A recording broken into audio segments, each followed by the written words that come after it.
Ladies and gentlemen, welcome to your WWE NXT Takeover Orlando preview and predictions. We have 5 matches on this card.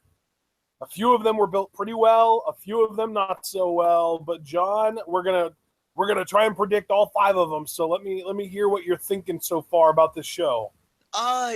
Like we normally do, my hype scale, I'll be honest, with the matches that I'm really looking forward to, that's putting me in a good mood. I'd say I'm about an even 7 for this show. I'll be generous, and I do think that is generous when you think about some of the things that have been poorly built. But, there are so many performers that I do love to watch on this card that I think that's kind of brightened my mood a little bit. But what you say is true. There have been some matches where I've really liked the build, others where I'm like, wait a minute, it's this particular match with these particular stakes, with this particular spot on the card, the main event, and you just think, this is the build it got. Not interested. So yeah, this is definitely going to be a very interesting takeover because we may walk away from it and say, man, that was a fun show, but you know what I've said about that too? In fact, for me, there's nothing worse than when a bad show is good, because then I think to myself, it could have been so much better had you gotten your shit together. And that may be what I'm saying about TakeOver Orlando, so we shall see. Yeah, man, absolutely. So I'll tell you what, I'm probably also at a 7. And I had that number in my mind before I even handed the ball to you. I was thinking like, okay, before he gives me a number on what he's excited for, I have to think of a number, and the first number that came to my mind was also 7. So I'm going to say 7 out of 10 as well. But very little of that can be attributed to the main event of this show, which we will get around to last, because we will give NXT the due respect for, the match that they consider the main event. We'll talk about it like it's the main event. But exactly. I don't think either one of us is particularly excited about it. So let's get into the match card, and I basically did my best to try and predict the order of this card. And I'm guessing that the first match will be the big debut of Aleister Black going on against Andrade, Cien, Almas. What are you thinking about this, partner? I'll let you go first. I think that the more interesting decision is for Almas to win in a really long, hard-fought battle, and maybe even by cheating. But realistically, Aleister Black is winning this match. God, look, man, I am fucking stoked for this match from an in-ring standpoint. And, I mean, you know why. Because Andrade, ever since he turned heel, I think is one of my favorite acts on NXT. Of course, we'll be talking about that a lot more at the conclusion of Twitwell Mania when we do our 5 Fave 5 video. I'm sorry, I'm so hyped for that. But yeah, I freaking love Andrade to death. You know that.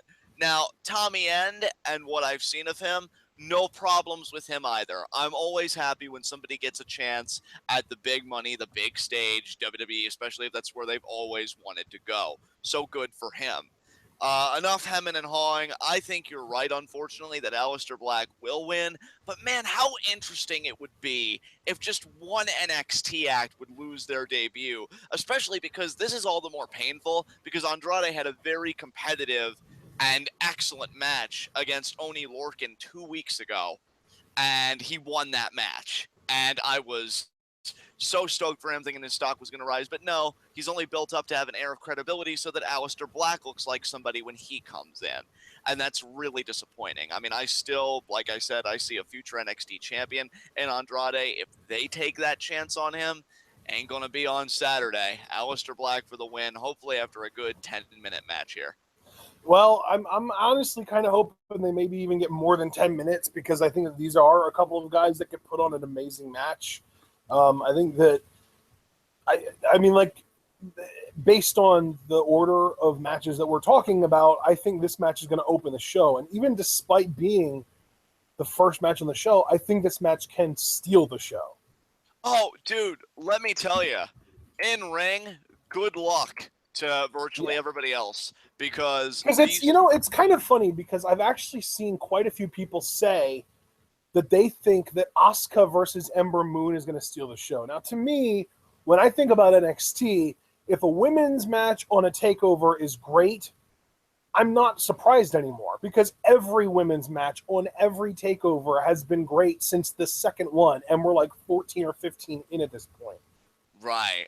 So Asuka versus Ember Moon could easily be great, but I don't think that a match that I'm expecting to be great being great is necessarily what I would consider stealing the show. I think the matches to me that have that steal the show kind of potential are this match, Black versus Almas, and the tag match. And the tag match is another one where it's gotten almost into that territory where, like, yeah, if you're not putting on a great match, you're not living up to your predecessors. You know what I mean? Yeah, now, here's the thing with that. Like, I'm also starting, we'll get more into that in a little bit with Asuka and Ember. But again, like, I feel like they lack the narrative teeth that could have taken this to the plane that I expect that these two can take a match. I can't hold it against that because this is a debut kind of match. This is an exhibition match. So I think you got to hold it to a different standard. That said, so the standard then just becomes, what can you do in the ring? And on that standard, these guys can freaking kill it. I mean, Oni Lorcan and Andrade, again, they recently killed it. It was probably one of the best NXT television matches that I had personally seen in quite some time. I think these guys could easily surpass that if given the time. So definitely a big question mark here, but you got the right people involved, and I expect something worthwhile. Again, where my heart just kind of sinks, and nothing against Tommy End, but his elevator's going up, and Andrade, like, I don't know where he's going, and that's really maddening because I thought he was going to have a good feud with Strong. Strong won the TakeOver match, so there was nowhere else for the feud to go, and now he's here, right? And I just don't really see him going up anytime soon, but it should be a solid match, so we'll see what happens.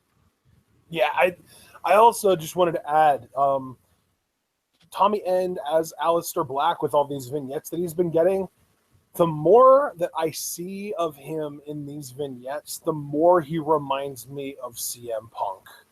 Yeah, I get that vibe a bit too. Like I don't know, man.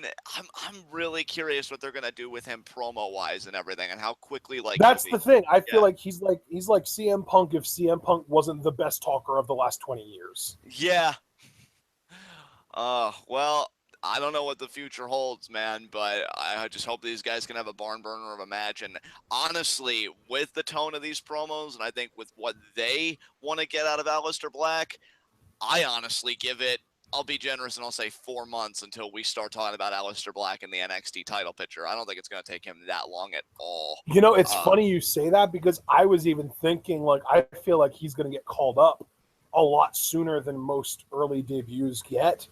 Right. Just because, like, he's got the look, he's got the in-ring, he's a good enough talker. Like, he kind of is one of those guys who checks all the boxes that Vince goes after.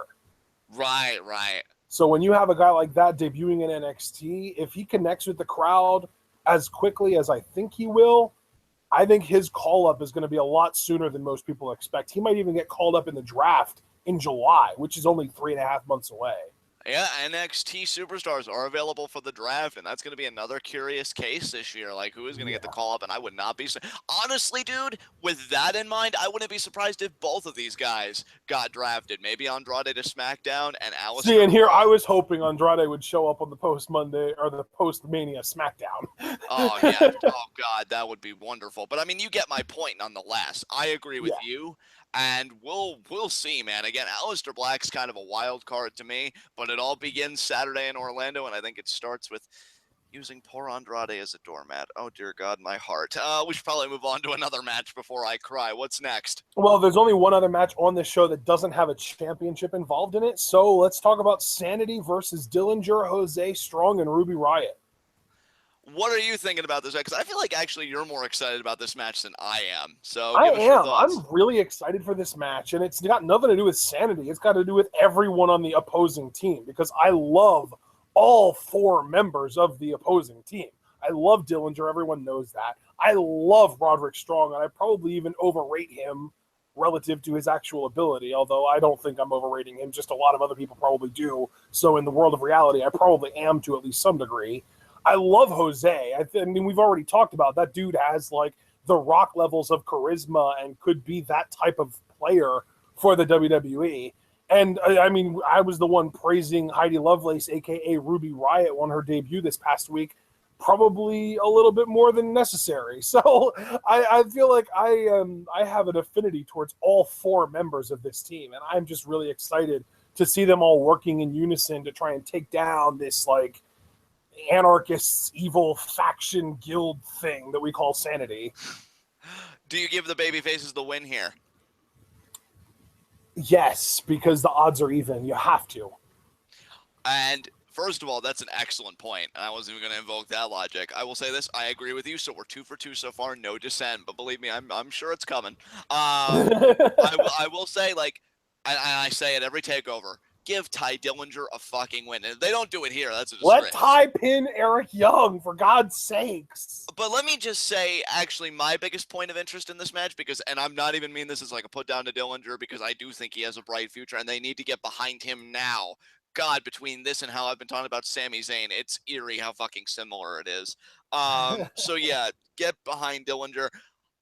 Dude, the thing is that ever since Daniel Bryan got over, the WWE thinks that they can just have every underdog babyface lose every match and they'll get over like Daniel Bryan. Yeah, they really need a stern talking to about so many things. But regardless, I'm not wrong. But... Ruby Riot's the most interesting part of this match for me. Did you see her WWE.com exclusive promo backstage, like after she made the save for the baby? Yeah, man, she can talk, right? She can. I love that her character is like, if I was to describe it, like she represents the underrepresented. She's like, you know, like she even says, yeah, like the punks, the freaks, pretty much what like Paige used to say, but she wears it on her sleeve. Yeah, and I really like that. She's not gonna get freaking caked up with makeup and go on Total Divas. Exactly. And like, I love her tagline too. When we win, we riot. That immediately, you put that on a fucking shirt, it'll sell like hotcakes. Exactly. Yes, I want that shirt now. So yeah, Ruby Riot is the most intriguing aspect of this for me. And also, like, Ruby Riot, I think if anybody should be grateful for her presence, it's Nikki Cross, because I'm so happy that she'll have something to do. I mean, you say if anyone should be thankful for her presence, but to me, like, if I'm Nikki Cross, I'm looking at Ruby Riot and I'm just like, shit, like that's someone that can do crazy better than me. Yeah, so either you gotta like step up. Yeah, because like when we first saw Ruby Riot, and I didn't even talk about this in our NXT review, and I wish I would have, but when we first saw Ruby Riot, my first thought was, God damn, this character should be Insanity, and Nikki Cross should be doing her own thing singles and not trying to play crazy, because she's better at crazy than Nikki Cross. She is. And it's such a shame because we know how brilliant like Nikki Cross can be. It hasn't clicked. So either with Ruby Riot's presence, she's either got to step up, evolve, or step down. Yeah. You know, those are really the only options available to you. Lead, follow, or get out of the way. I just, again, like, NXT's in such a weird place for me because, and I've said this numerous times, and I'm going to keep saying it because it's going to keep being a thing. I'm at once like incredibly tentative and dare I say almost fearful with like the vacuum that they've got out signing everybody. And yet on the other hand, I'm like, well, at least it does kind of enlarge in the pool for all divisions, and here specifically the women's division, because if it wasn't for Ruby Riot, and I'm not even kidding about this, I thought Nikki Cross would have bypassed everybody and gone straight to the NXT Women's Champion, whoever that may be, and we'll get to that later. But now I feel like they can have their own singles feud post Takeover Orlando, which I would actually really like. I don't know if they'll do it, but that would, be my preference. That said, yeah, I'm very much looking forward to Ruby Riot. Please give the babyfaces the win. One, because it's Ruby Riot's debut, and man, did she get on a Takeover fucking quick. That's also worth noting. And secondly, just give Dillinger a goddamn win. I feel like if that boy loses another match, it's going to slit his wrist. So please, just give him the goddamn win. Babyfaces for the win over Sanity. We're 2-2 right now in agreement. So, wow. Okay. Normally, and I'm fully expecting this trend to continue. Normally, NXT has their women's match be the semi-main event. It goes on second to last, but I feel like this Takeover's women's match is far less interesting than the tag team title match. So let's talk about the women's match next. Asuka versus Ember Moon. Dude, I have been waffling about this for weeks now, and I still haven't completely settled on making up my mind. I have, but I want to say very tentatively. So I guess I'll start here since you're still kind of making up your mind. Maybe after you hear me speak, whatever. This match has been poorly built. NXT writers should feel bad because these are two amazing women's performers and they deserve better than this. I wanted Ember Moon to talk more. I wanted to get to know her more in light of this feud because you've been touting Asuka, and rightfully so, as undefeated, lengthy record, like the ultimate obstacle, checks all the boxes. So I don't need to know any more about Asuka. I know her sufficiently. I mean, granted, her stuff's been great, like, you know, again, the whole sundress promo and everything, and like her beating down that one jobber. I forget what her name was again. New victim number whatever. Priscilla something. Yeah, Priscilla Victim. Ember Moon, I wanted to get to know more of her, and I feel like I was done. And when I say I would like to think I'm speaking more generally of the NXT fan base. I was done a great disservice by not having that done. And that is sour grapes, and I'm not going to make any bones about it. That said, I have been looking forward to this for literally months because one night, several moons ago, pun totally intended, I saw a tweet about how these two tore it up at a house show so much so that they got a standing ovation. And I am like, good God, the moment these guys get a takeover, they may be one of the best women's championship matches ever. I've lost confidence in that some because, again, of the aforementioned narrative weakness. That said, who goes over? Now, I know there has been a lot of speculation because Asuka's been working like live events and this and that it's finally going to happen. She's going to lose it, and Ember Moon's going to win the title. And I don't know if the narrative weakness is kind of impairing my judgment, and I'm just kind of reading into it more than what it actually is, that being poor writing. But I'm going to say that Asuka retains here. There is just something telling me that it's not Ember's time yet. You know what? Before you even said it, and while you were talking, I arrived at that same conclusion. And it's funny because someone in chat even said, "Oh, Ember is going to win so that Asuka can move up." And to me, there's a rumor recently that Asuka isn't coming up for a while, and I think that there's nothing for her to do on NXT if she isn't champion. So if she's not getting called up for a while, that means she's keeping the title for a little while longer. Yeah, I completely agree. And Cliff Amal, thank you so much for echoing my sentiments. I'm so disappointed in this build. This was my dream match. Yeah, that was another thing that I wanted to say, unfortunately, was that I'm another person like you who has been looking forward to this match literally since Ember Moon's debut, and they managed to get me to not care about it. That is so fucking sad. And I can't even blame you. That's the thing. Like, I wish I could have, like, piss me. Like, I'd be like, oh, no, Ashton, you're wrong because, and, you know, insert reasons here. But I can't do that. Yeah. They failed these two women. Make no bones about it. You failed these two performers, whoever fucking wrote this shit. That contract signing was pathetic. And I normally groan at most standard contract signings, but this was the one feud that could have really used it. And you squandered it. It's like they actively tried to do wrong by these two. And maybe that's another reason I'm picking Asuka, dude. And again, I'm not going to lie. I mentioned impairment of judgment earlier. And I think that's where that impairment comes in because I'm thinking, no, Ember can't win the title this way. She's got to win it with a better story and a better build, and I refuse to accept anything else. That's what my head and you know, the funny thing there is that the poor writing decision would be for Ember to win this match. And because of how bad NXT's writing has been over the last few months, it wouldn't even surprise me if they put the title on her anyway. Yeah, that's just true. Because, like, you and I are thinking about like what the right decision to make is, but NXT's writers have been so off for the last, I don't want to go too far, maybe like year or so, that I don't necessarily expect them to make the right decision anymore. I expect them to maybe make the right decision, but it wouldn't surprise me if they made a poor decision, which in this case, I think would be putting the title on Ember at a point where it doesn't seem like her character is over enough to have really, you know, she's not really primed for the title as much as you would want. No, I mean, Ashton, here's my thing, because you know I adore Ember Moon. Like, she is my favorite NXT women's competitor. For me... Isn't she your favorite female in the company? Yeah. generally speaking, it's like her 1, and of course Emma is number 2, when she actually gets to do fucking shit. But yeah, my fantasy booking here is simple. Like, if I was to take the reins, Asuka would win. And I mean, 2 weeks later, because we know the NXT after takeover is usually shit. But then, like, the NXT after, you have a promo with Ember Moon, very succinct, says, you came up short. We know how much this match meant to you. I mean, I wish we knew it more, but we knew what this match meant to you. What do you do now?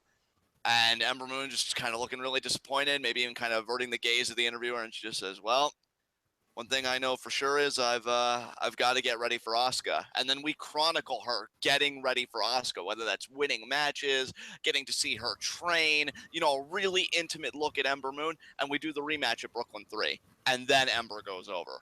That would be how I'd book it, because the whole thing has been nobody is ready for Asuka. Ember learns that she wasn't ready for Asuka, so then she really commits to getting ready, and we take that journey with her. Because then I'd feel confident saying, now I can see her title win, and now I can feel cathartic about it.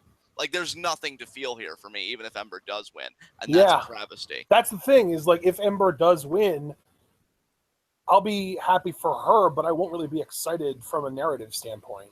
Exactly, Ashton. Exactly. So again, all these sentiments and feelings. Pretty much this entire show is NXT saying, we're not really going to try that hard because we know how great our performers are, and you're going to look forward to seeing them in the ring getting 15-minute matches because they never get them on our show anymore. So we're just going to stop trying and let the performers sell the show for us.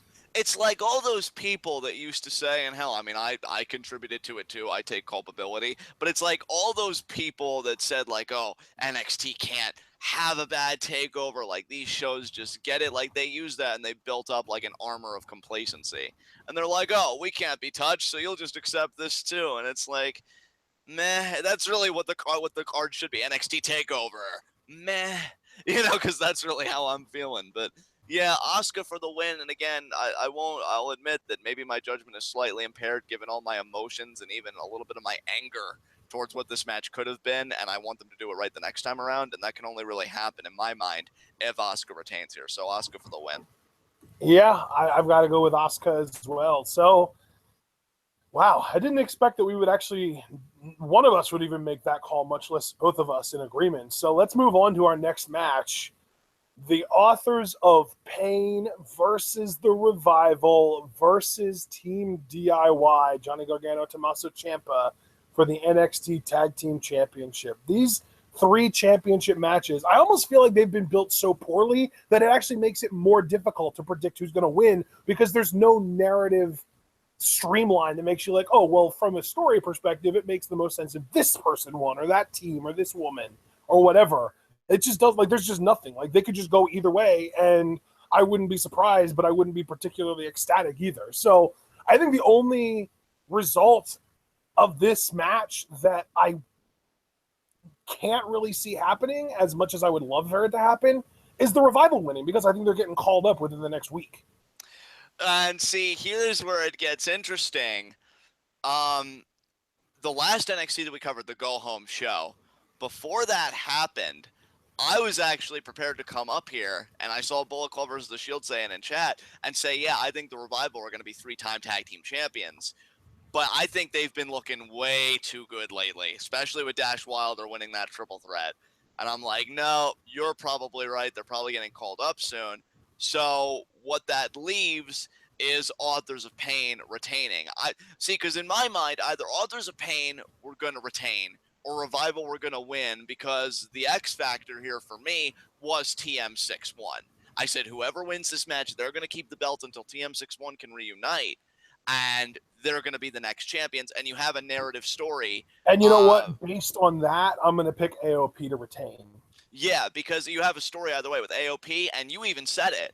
They get closer and closer each time to beating the Authors of Pain. And they lost the Dusty Rhodes Tag Team Classic to them and all that. The Revival, I think, is the juicier story more immediately because, well, obviously, they kayfabe injured. Who was it? Shane Thorne? So, yeah.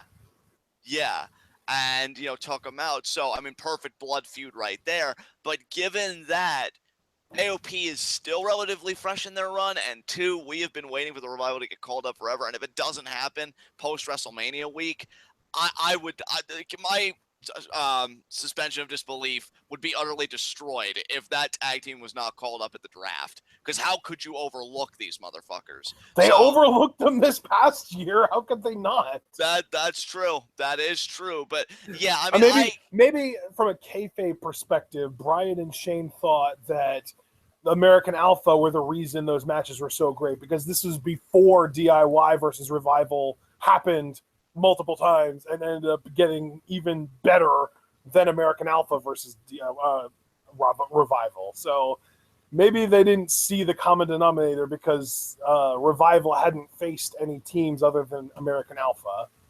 Right. And, yeah, I mean, I would love if Revival won, because then they'd really cement their places, if they haven't already, as just the best tag team in the world today. Sorry, Young Bucks, but I just think the Revival are so fucking good. Though? I think the Young Bucks would not even necessarily argue with you, because they're just so different. Because the Young Bucks, I don't think that they really try to get the label best in the world. I think they just try to be entertaining, and they kind of pander to the crowd that already likes them, and in that way they also get the people that don't like them to hate them even more. They're like the anti-John Cena of the indie circuit, because they have the group of people that absolutely love them, and they pander to those people, and then they also have a group of people that absolutely despise everything the Young Bucks stand for, and by pandering to the audience that likes them, they're also doing things that make that other audience hate them even more. So, like, it's John Cena in indie tag team form. Yeah, it really is. But yeah, I mean, the writing's on the wall to me. I love Gargano and Ciampa. And now let me ask you this, Ashton. I mean, first you do have to give your prediction as well. I don't know if you co-signed with me on AOP. But if you do co-sign with me on AOP, is a dissolution of Gargano and Ciampa far behind? Because what do these guys do after the fact? I don't. That's a tough call. I don't know if they're going to dissolve. We've been trying to predict their dissolution for it feels like close to a year, maybe not quite a full year, but I'm going to say, like, maybe they have like a unanimous, like, we've been doing this tag team thing for a while. We had our run. I think it's time to end. Right. Let's go singles. Let's try and win singles titles. But then, like, there's that moment where they realize, like, wait, there's only one singles title for men in NXT, and we're going after the same thing. I'm better than you. No, I'm better than you. And then they have, like, the friendly, like, almost similar to what they did in the CWC, like, singles match. And then maybe, like, one of them goes a little bit too far, and they end up in, like, a 7-month blood feud because of it. Yeah, I mean, dude, I really like that idea, because here's what I was envisioning, because everybody, including you and me, I've just been laughing my ass off about it, is just waiting for Ciampa to turn on Gargano. Hell, even Gargano on a certain level is self-aware, because that tweet he sent out after the Festival of Friendship, moving this just in case, and it shows him moving the television while Ciampa's on the couch. Yeah. So he knows it's coming. Here's what I like about your initial idea, where it's like an amicable split, because I think that's kind of a subversion, because everybody's thinking like, oh, Ciampa's the ticking time bomb, this and that. But then if they do amicable split, they're like, what the shit is this? This is too emotionally aware. And then, we're just like, But then what I would do is kind of the story of Gargano, and when we've talked about it, like, he's Johnny Wrestling, he's that great babyface to get ragdolled, but always finds a way to win, and he's winning and racking it up, and we treat it like wins actually matter, but yet Ciampa can't seem to quite get it together.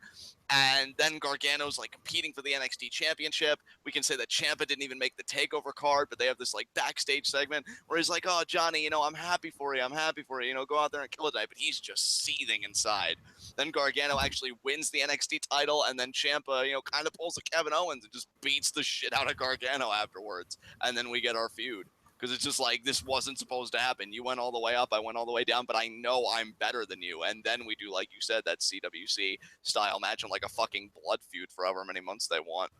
So yeah, man, I don't know. It's either going to be that or they're going to get called up and do cruiserweight stuff. And here's the thing. I feel like you literally just talked to Lukey there. there for a second. Yeah, sorry about that. But no, I mean, you know what? No, actually, I'm not sorry about that. They deserve that sound effect because, I mean, yeah, the cruiserweight division, it's fine. It's starting to get its shit together, but do not box performers this brilliant because they are more than a fucking weight class. That's why I'm kind of groaning about them being called up, to be honest, because it's like, well, what then? Oh, we get to feud with Austin Aries and Neville, who, I mean, you know, I love Neville and Austin Aries, but, you know, it's like, where's the meat, you know? Where's the beef? Where's the beef? Where's any of it? It's fucking nowhere. You can find them to this flea circus of a division where it's like, oh, but you guys, you're 205 live and all that stuff. You're the head honchos. Yeah, but I want to compete against AJ Styles for the WWE Championship. You know, if you're Johnny Gargano or maybe Tommaso Ciampa's like, yeah, and I want to break John Cena's arm or something. Like, and they could. I could totally buy both of those things, but no, just keep him in the cruiserweight division. Fuck you so hard, Raw. All of my hate. But yeah, bringing it full circle, AOP for the win. And personally, I'll even put a number on it. I'll say, really like the number 4 because I said 4 months until Aleister Black's competing with the NXT Championship. I'll say 4 more months until DIY dissolves, and then Ciampa just has a crisis because he just can't get his shit together. Do you want to maybe say 5, since 5 months is about how long it's going to be till we get Takeover Brooklyn 3? You know what? By that reasoning, I'll go with you. Yeah, 5. Yeah. We'll do 5. All right. That's cool, man. Yeah. That's cool. Yeah. All right, what's next, brother? Our main event, kind of. Oh, already, huh? Yeah, that's right. This is a small match card. Takeovers usually are. Yeah, like I said, there are only 5 matches, and we've already predicted 4 of them, so all that's left is Roode Nakamura, and I'm just going to go ahead and say I feel like Bobby Roode is the perfect NXT championship right now, or NXT champion right now, because he represents everything that NXT has stood for the last 6 months or so, mediocrity. Yeah, I think Cliff said pretty much the same thing almost verbatim earlier in chat, so it's funny the wavelengths you guys are on right now. Are you calling me out right now? I didn't steal that. I'm just saying, man, it's a little convenient, but I'm regardless. I'm just kidding. I totally stole it. Oh, okay, he confessed. Now I'd write you a traffic ticket if I was running with Breezango. God, I wish I was running with Breezango. They're so much cooler than Dude, we should both event. run with Breezango. They're pretty amazing. You're so right, and I bet you Breeze would appreciate my macaroni art. But anyway, dude, new and improved 4 Horsemen right there. I know, right? Oh, eat your heart out, Rick. Yeah, exactly, you fucking old windbag. No, but seriously, though, he was really entertaining in that pay-per-view we watched. yeah, he was. Those knife-edge chops, though. Absolutely. But, yeah, you know, I almost feel like I'd be kind of overrating this match simply by talking about it extensively because that may kind of give the illusion that I have interest.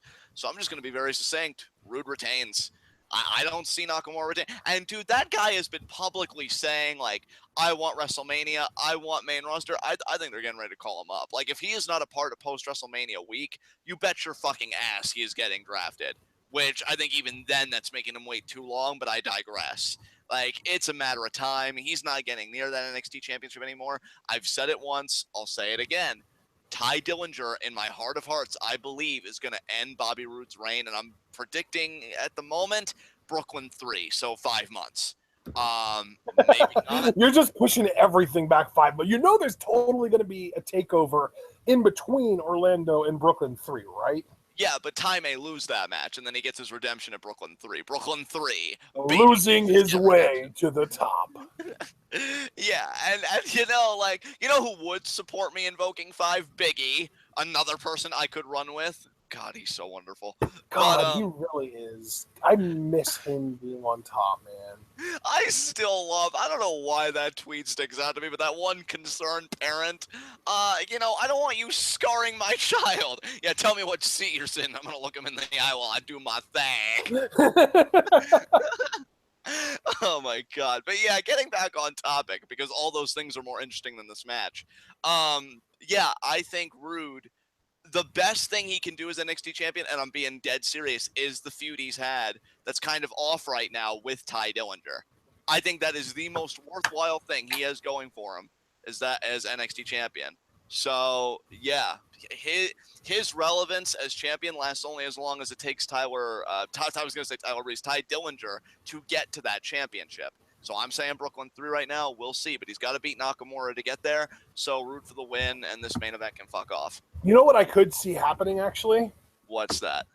I could see, I mean, obviously I already said I think Roode is winning, and I already made that prediction a while ago. But I could see post-match Hideo Itami coming out and giving Bobby the old stare down, and maybe even a GTS for his troubles. Oh, that would be interesting. Yeah, and that Which probably means it's not going to happen, but I think that, I mean, there's been rumors of Hideo getting called up to be in the Cruiserweight division, and I would be fine with that, but I doubt they're going to do it immediately after he comes back from injury. They're probably going to give him a few more months of a run in NXT, which means he's probably going to get one NXT World Title match before the call-up, and I could see that happening at the May Takeover, or June, or whenever it happens. Okay. So I think Hideo comes out, gives Bobby Roode the old stare down, maybe hits him with a GTS, and then we're off to the races for that feud. Hey, man, I'm just going to be elated to see Hideo back. And I would hem and haw about him in the Cruiserweight division just like I did DIY, and believe me, I have my gripes about that. But at the same time, like, if DIY and Hideo all go to the Cruiserweight division within the same, 5-6 month period, you've got to admit that would increase the value of the Cruiserweight division just by their existing in it. Yeah, it would be uber ponage for sure. I think the only problem I have with that idea is that really kind of pigeonholes them, and I want all three of them to be contending for other titles too. And that's my biggest contention, dude. I hate the pigeonholing that comes with it. But I guess we swallow it and bear that cross. Yeah. Did you literally just do a swallow sound effect? Yeah, but I was really over the top with it, so you knew it was fake. Yeah, okay, moving along. I like everything you're putting down. I was animated, damn it. Give me some credit. Hey, I didn't give you credit. Accept it, okay? It's over. But I refuse. I will not be treated this way by my cohort and commentary. Hey, you're the cohort and commentary, okay? I'm whatever the hell I am. But You're regardless, the other cohort and commentary. We're each other's cohorts and commentary. Oh, you know what? Fine. I don't even know where I was. Oh yeah, now I remember. Everything. Are you serious right now? Sad, John. Sad. No, your face and Ty Dillinger's existence, those belong in the sad category. I am excellent. You went too far. Okay, you know what? Your opinion. But yeah, everything you're laying down, talking over you now, everything that you're laying down, I'm picking up. In fact, I think what I love most about it, and I know this is going to make me sound like kind of a dick, I think you value Hideo more than NXT does currently, because I really feel like they should have gotten him more in that main event echelon when he first came back. But no, let's just waste time trying to do the slow burn, and then let's put him in this live event match with people that are agreeing as goose shit. You know, nothing can go wrong. So yeah, just get him in that main event echelon. I like the way you think. Will it happen? Probably not, because you're sensible, and that just immediately means that you're wrong. So yeah, Roode to win, Roode to win, and he just has a celebration that's uninterrupted because your life is pain and sorrow, and that's all it'll ever be. And I'm speaking to everybody generally, not just you specifically. So yeah, that's my prediction. Oh, well, I'm glad that you at least made it known that everyone in chat just got owned as well as not just me. I mean, I didn't know if you were going to cry inside initially hearing the remark, but now I feel like you'll get through it. You may well up a little bit, but I think you can fight it back knowing that you're in good company. So yeah, I'm okay. Yeah. Charmera is giving all those angry emojis like this motherfucker right here. He made those angry emojis to Riddick Moss, not to you. Oh yeah, okay. So I'm still in the clear. That's good. Every time I see the name Riddick Moss now, I feel like I need to correct it to Riddick Green. Yeah. All right, brother, you can take us home. I got nothing else to say about this takeover card. All right, well, hopefully the matches are great. I'm expecting a bunch of them to be great just because the performers in them are great. So hopefully the matches are at least interesting, if not wonderful. And Takeover usually has some really fun matches. I'm not necessarily expecting any match of the year candidates, but if we do get one, it will be the triple threat tag match. That match is going to be fire, whether you like it or not. And that being said, check out the description, everybody. Like the video. We have 14 live viewers. We were up to almost 20 earlier, and we only have 5 thumbs up. Leave a like, everyone. It helps YouTube. It helps our channel grow. You leave a like, and then YouTube's like, oh, this is popular. Let's make it more popular. Because YouTube's policy is make the rich richer. Exactly. So feed us. Feed us so we may live for 10,000 years. I wanted to start singing that 10,000 Miles song, but I won't, because I think Bullet Club versus the Shield got angry at me for singing the other day. Oh, shit. Leave a comment once this video is fully processed. Subscribe to the channel if you haven't already, and once you do subscribe, there's going to be a little bell icon that shows up next to the already subscribed logo button thing that you can also click, and then it'll be like, hey, do you want notifications from this channel? And you can check it and be like, done. And then every time we go live, it'll send a notification right to your phone or desktop, depending on where you spend more time. So that's a great little doohickey you can use. Make sure to check out our Patreon. We are currently sitting at a position where we are trying to get you guys to donate so that we can get up to $200 a month, because once we do get up to $200 a month, we're going to start live reacting to Raw. And we're not talking about Raw until that happens either, because Raw just isn't worth doing reviews of, because we just get angry and hate it. So then I think we're going to, once we get up to the $200 mark, we're going to start live reacting to Raw. And then you guys don't even have to watch Raw, because you can just show up in chat and we'll tell you everything that's happening while also holding a gun to our temples. Exactly. Sounds like a swell time. Yeah, so then you can also check out our Teespring, buy a t-shirt, buy a mug, buy a sticker, anything you want. Support the Twitwow brand and the Scum Squad brand. That's also a part of it. And then, of course, check out our social media. We have both of our Twitter links in the description, as well as the official Twitwow Facebook and subreddit. So that's everything that I would like for you guys to do. All my calls to action are out of the way, and we will see you all tomorrow afternoon at 3 p.m. Eastern time for Q&A, and then later on in the day at 8 p.m. Eastern for our WrestleMania 33 preview and predictions. And then we've got 4 straight days of live reactions. Saturday night, Takeover Orlando. Sunday night, WrestleMania 33. 7 straight hours of live reactions. Why are we doing this, John? Oh my God, you're breaking down, dude. Keep it together. And then the following Monday, on Monday Night Raw, we'll be live reacting to that. And then Tuesday night, SmackDown live reactions are going on as well. So we've got 4 straight live reaction days, including a 7-hour day on Sunday that might involve both of us hanging ourselves. So once we get to Wednesday, we'll be doing Lucha Rewatch. No NXT review this week, because it is the first week immediately following a takeover, and we don't review NXT because they coast. They just don't give a shit after a takeover. So we're going to be doing Lucha Rewatch Wednesday afternoon, and then Thursday evening at 8 p.m. Eastern Time, we're going to be doing our 5 Fave Fives video. So tune in to find out who John and my favorite performers in Lucha Underground, WWE main roster, NXT, New Japan, and the indie scene are. And it's going to be really fun, and it's going to be really interesting, and we're probably going to argue about certain people. So you definitely want to stay tuned for that.